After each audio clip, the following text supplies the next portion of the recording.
Hi everyone, I'm Catherine, the artist behind Bigelow Fine Arts. I'm continuing my journey through the Enchanted Forest and snapping a few pictures along the way. I'm going to have this framed in a nice red lacquer frame so it will look nice on display. Come join me on my journey through the Enchanted Forest to discover the mystery that awaits in the castle at the center. I'm starting with the background today, but I really sped it up. I am alternating layers of red-violet with dark red to get a similar color to the crimson aubergine I used on the owl's frame. The color is close but different. I wanted to have down some color before adding in my leaf colors so I could get them dark enough to stand out against such a dark background. The background will take quite a few layers to fill in the paper and get a uniform color. I will be adding in layers when I can. For now, I am keeping the extra layers to the areas where I will be working on the leaves today. I did find a couple of sections where the outer frame is missing a line, so I extrapolated where the line would be and kept the background within that area. If you haven't already, go ahead and hit that subscribe button. It helps keep you informed of when I post new videos, as well as join in on the color-alongs. I have palettes and timestamps in a Patreon post, so go ahead and check that out if you want the whole list of colors. And if you missed out on my free coloring page, be sure to check out the cards for some playlists, including the one to get that and color along with me. Subscribing is the best way to learn about more freebies like that.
The background color is close to where I want it, so I will slowly work my way through the rest of the frame over the series to bring up the entire frame to this level of color.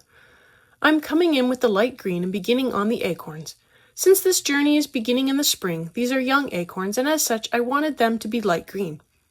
I also go through and fill in the grass as well.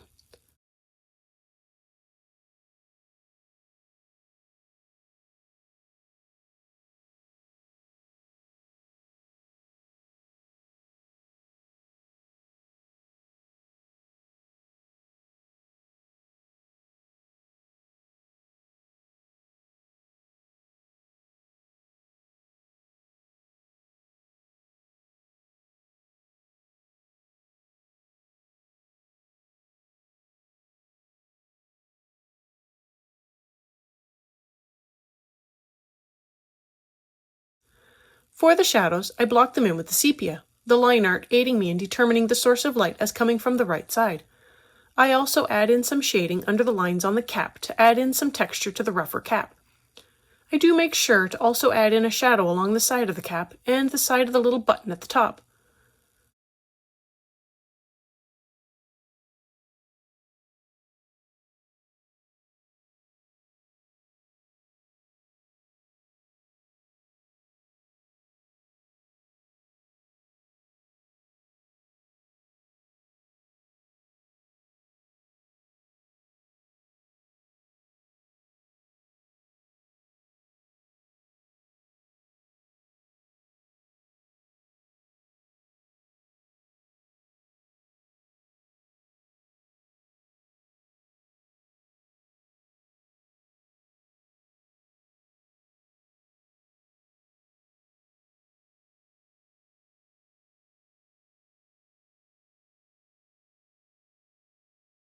With the leaf green, I extend out the shadows, blending out the green to at least halfway around the acorn.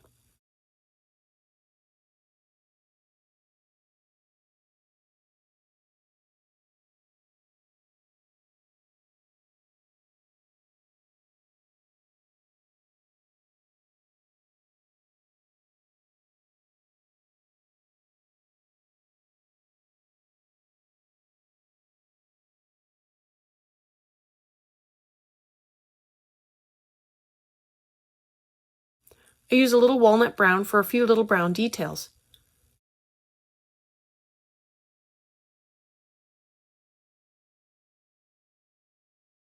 I blend out the edges first with some nougat, then I follow that with some raw umber to feather out the edges of the brown. I just want a little brown.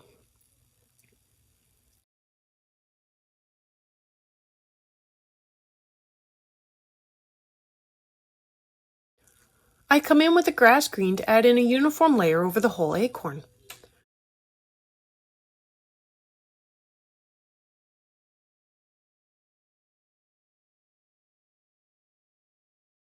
With the dark green, I begin to build up the contrast and work up the shadows even more.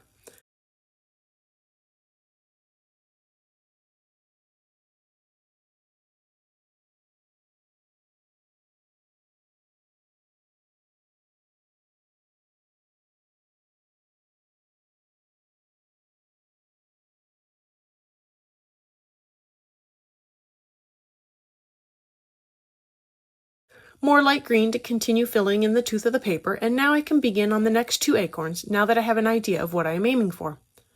First, I come in with a base layer of the light green over both of the acorns. This is a really light layer, but I go over it twice.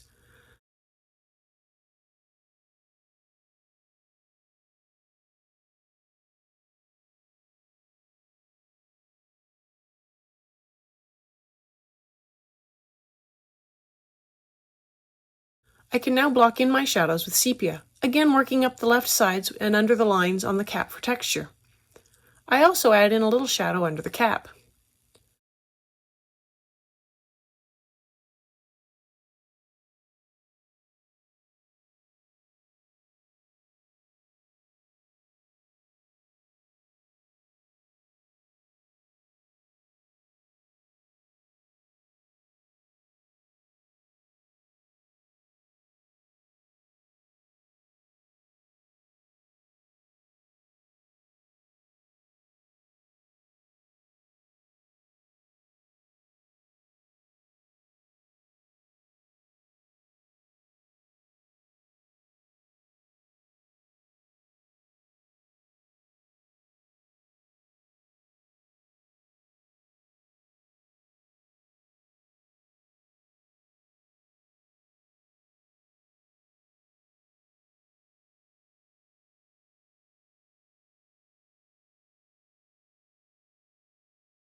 With the leaf green, I extend out the edge of the shadow, darkening up the green.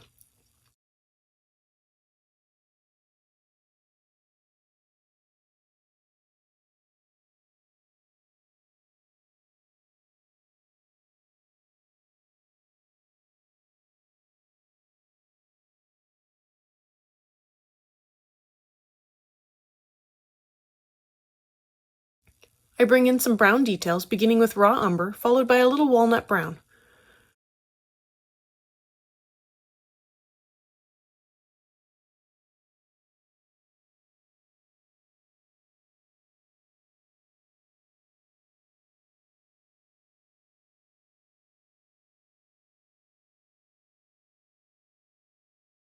The stems and twig get a layer with the walnut brown while I have it out.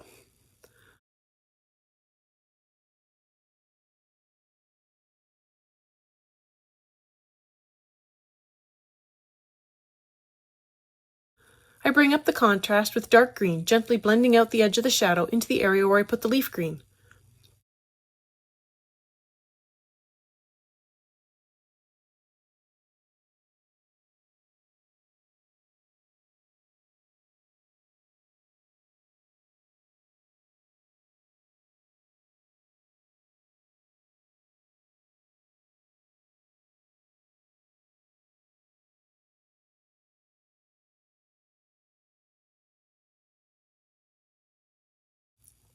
I blend everything together with grass green, leaving a small light area on the right that I hit with a light layer of light green.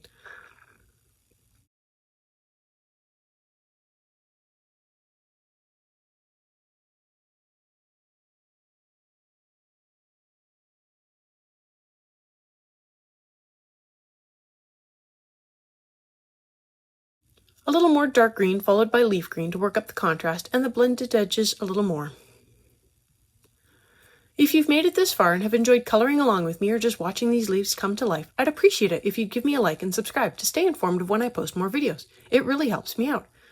Check out my blog posts on Patreon. I have short write-up, my palettes, and a list of the chapter breaks, and they're available for everyone. If you have any questions or page requests, please leave them below or reach out to me on social media. I put a list of chapter breaks in the show notes as well as a list of equipment I like to use. If you use any of my affiliate links, it really helps me out without costing you a thing. I post 3 times during the week, and subscribing is the best way to stay in the loop. Plus, if I post more free coloring pages, you'll be one of the first to know. I add in some leaf green to the bottom of the grass to add in a little dimension to it. I blend that with more grass green. I add in raw umber to the twig to continue working it up as the walnut brown alone isn't enough. I bring in sepia and add in a thin line to the bottom for just a little extra dimension.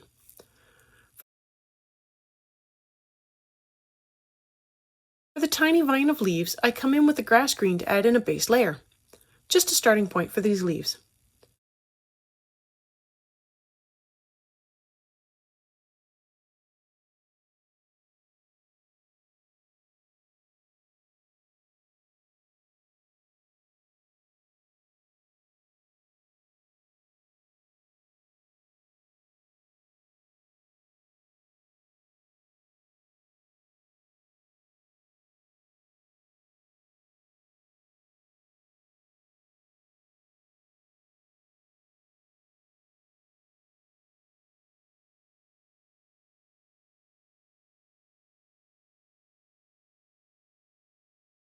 Then I come in with the dark green and add in a little blush of color to the base of each leaf. Just a little.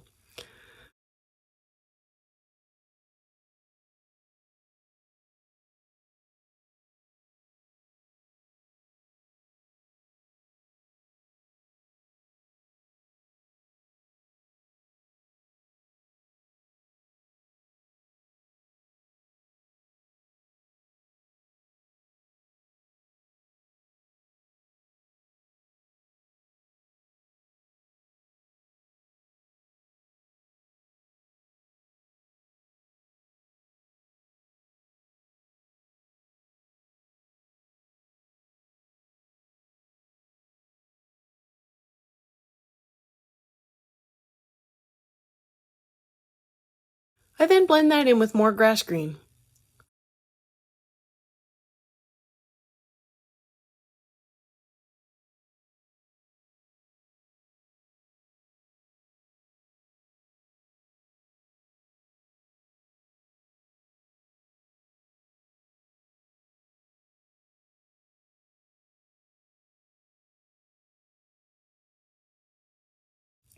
For the larger vine of leaves, I do the same thing, a layer with grass green followed by a little dark green at the base of the leaf.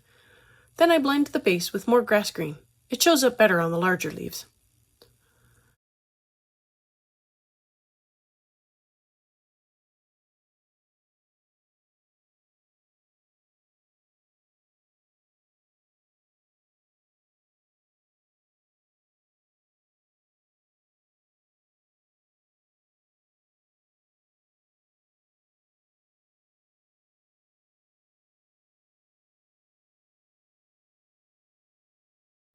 This hanging vine, I fill in the leaves with a light layer of leaf green.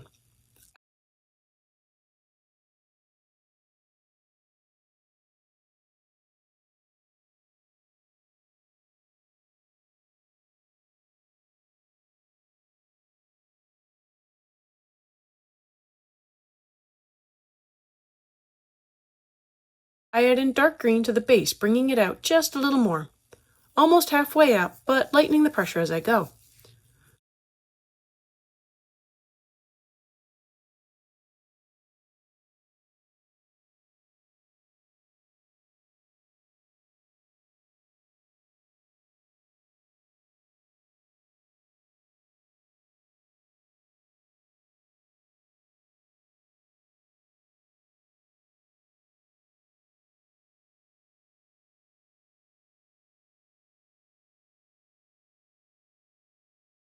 I blend that with more leaf green, keeping it mostly to the area where I added in the dark green.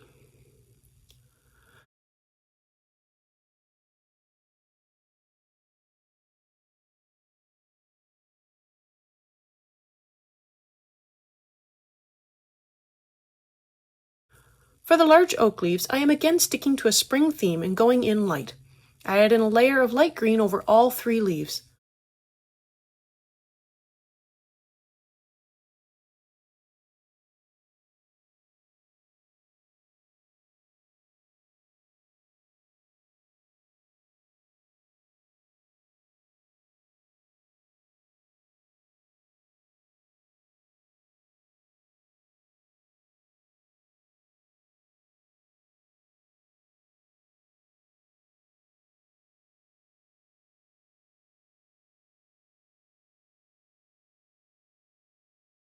I come back in with some raw umber to hit the bits of stem I missed earlier.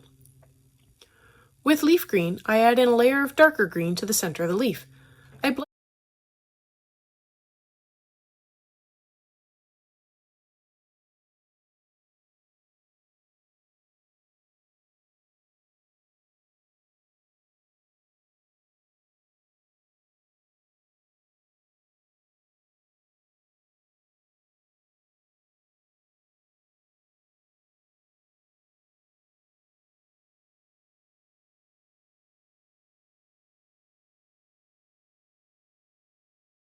Blend that with some grass green, again keeping it mostly to the center.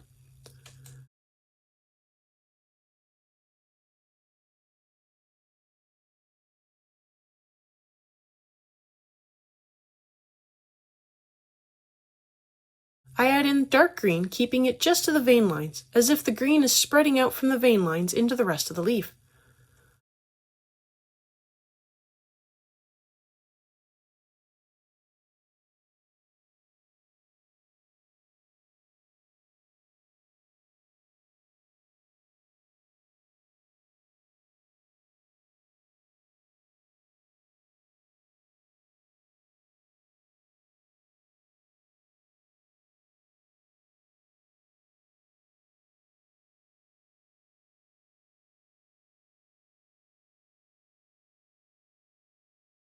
I blend that out with more leaf green now that I know I can go a little bit darker.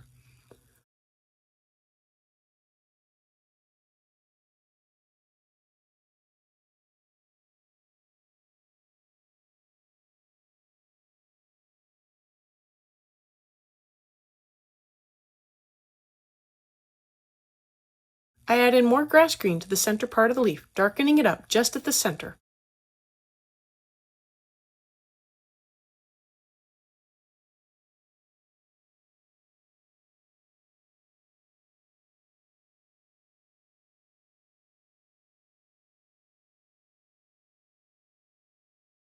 I want to keep the edges light, but they might be a little too light, so I come in with another layer of light green to fill in the paper a little more and darken it up slightly.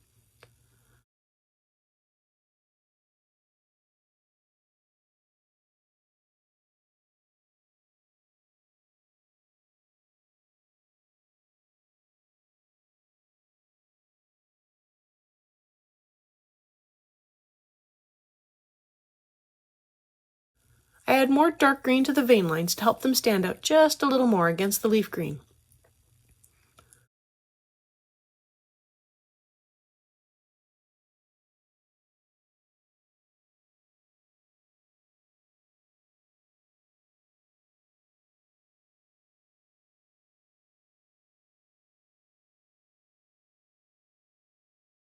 I bring the leaf green down into the stem a little to blend it into the brown of the stem. For the stem of the vines, I use the dark green, trying to be careful to stay within the lines, a difficult task with the closeness of the lines.